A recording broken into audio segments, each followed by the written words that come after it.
operate. We're letting God operate. Among gitugutan ng Dios nga maoy mo operate karon igsoon, maoy mo dala karon. We don't have to touch her. Dili nato siya kinahanglan hikapon, We don't have to anoint her with oil. dili nato siya kinahanglan butangan og oil, Because the King of Kings and the Lord of Lords is here.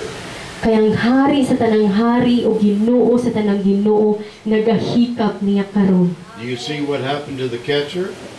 Nakita ba mo igsoon kung unsay nahitabo sa catcher sa nagsaw? How could this be?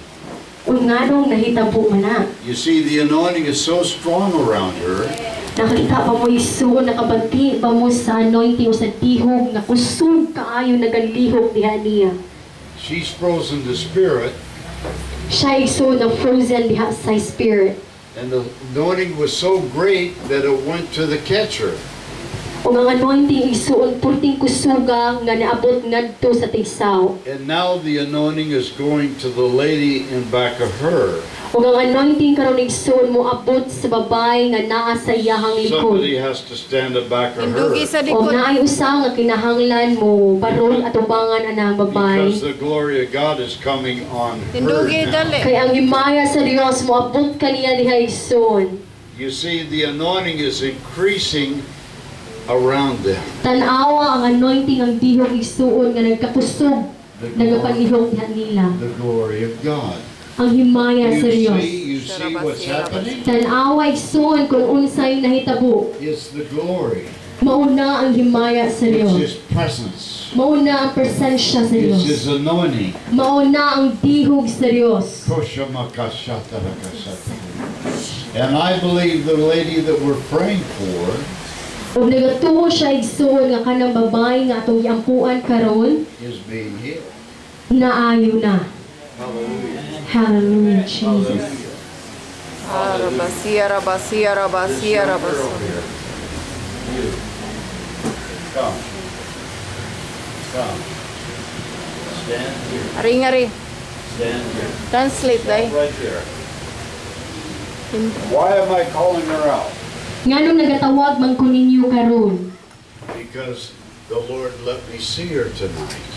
Kaya ang Ginoo gusto makakita niya karon. She's going through heartbreak, Naa siya sa heartbreak karon, stress. stress, Don't even pray. Ay pagampo. wala gani kaampo.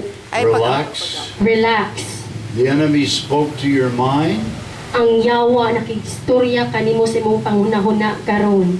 and you're hopeless. And you're hopeless. Wala na kay. But tonight, God's going to set you free. O karon gusto sa Dios nga ikaw Free. matangtangan sa Free. gapos. Free. Out. Out. Out. Let her down. Let her down. Ay guniti day. Ay guniti day. Ayaw guniti. Take your hands off of her. Sagdi lang. That's the Spirit of God. Just stand close. Barog lang sa duol niya, ayaw Just guniti. stand close. The Holy Spirit is setting her free. Ang balang espiritu nagatangtang sa mga gapos diha niya. When she came here tonight, Pag-ari niya igsoon, she was so burdened siya grabe kaayo kad and going through such hell in her life. ug niagi sa iyang pinakalisod nga sitwasyon sa iyang kinabuhi. But tonight, Pero karong kagabhiyon igsoon, Jesus has set her free. si Jesus nagatangtang sa gapos niya. Hallelujah. Hallelujah. Hallelujah. You see, people, He Hallelujah. cares for us. Nakita ba mo igsoon ang Dios He cares nagaatiman gayud nato. Hallelujah. Hallelujah. Hallelujah. As I walk, Sa akong paglakaw karon, the anointing is with me. ang dihog naa nako. The anointing is with you. Ang anointing naa ninyo igsoon. Sunod niya to day. Ayo. Out. Out. Every bit. Go. Go. Go. In Jesus' name. Amen. Amen. Amen. Hallelujah. Deliver. Lay hands on her. Lay Ang hands poy ko. Ilay hands siya. under the sister. Shanta rabasia, rabasia. Naay sister nga mo ampo diha niya. The enemy is destroyed. Ang kaaway naguba na. Hallelujah. Hallelujah. Hallelujah. Why did we start this meeting this way? Nganong ato maning gi sugdan ang atong panagtigo ingon ani. I've learned something. Nakakaton ko usa ka butang igsoon. It's not our meeting. Dili ang atong panagtigo, It's the Holy Spirit. kundi ang balaang espiritu gayon. My message to you doesn't count. Ang akong mensahe ninyo igsoon wa rani. But when the Holy Spirit comes, Pero kung ang balaang espiritu igsoon mo anhi, it's His service. iyaha gayon ang pagserbisyo, ang He'll pagpamuno. move and He'll touch Siya magapanlihok, magahikap, and take over o siya gayon manifesto sa atong kinabuhi. if we will get out of the way and trust Him. If ato siyang tugutan igsoon ug musalig taniya. Amen? Amen?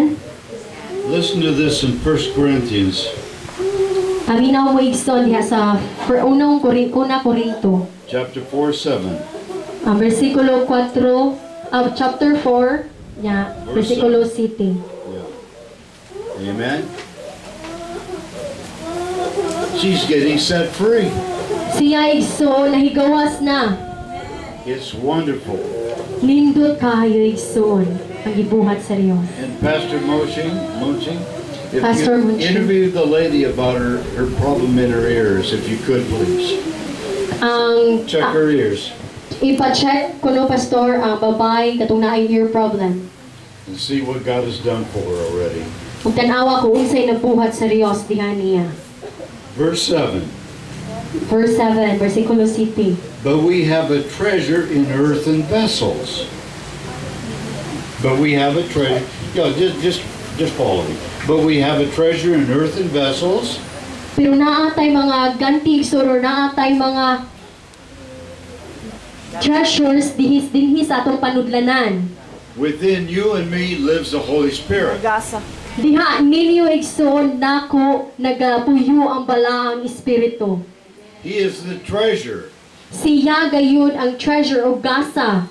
Some of you don't even know what you have inside of you. Sam nato igsoon uban nato igsoon wa na kahibaw kung unsay naa nato. He is more powerful than all the dynamite in the world. Mas gamhanan siya igsoon, mas dako siya gahom than any kunong mga dinamita dinhi sa kalibutan. Amen. That's right. And He will flow through you and I. O karon siya igsoon magapanlihok siya dinhi sa matag usa nato ning kagabuhian. Kung He won't flow through all of you. Did you know that? mo lihok siya igsoon dinhi tanan nato kay bao bataana. Amen. Because some of you still are battling pride. Ang uban dili. Kaya ang uban ninyo igsoon naa pa nakibisog sa garbo. Some of you are still battling fear. Ang uban nato igsoon nakibisog pa diha sa atong mga kahadlok. Fear and pride will not allow the Holy Spirit to move in our lives. Ang garbo igsoon ug ang kahadlok maoy makapugong sa balaang espiritu nga dili makalihok sa atong tagsa-tagsa ka kinabuhi. It's the Amen. truth. Maunay tinuod. But if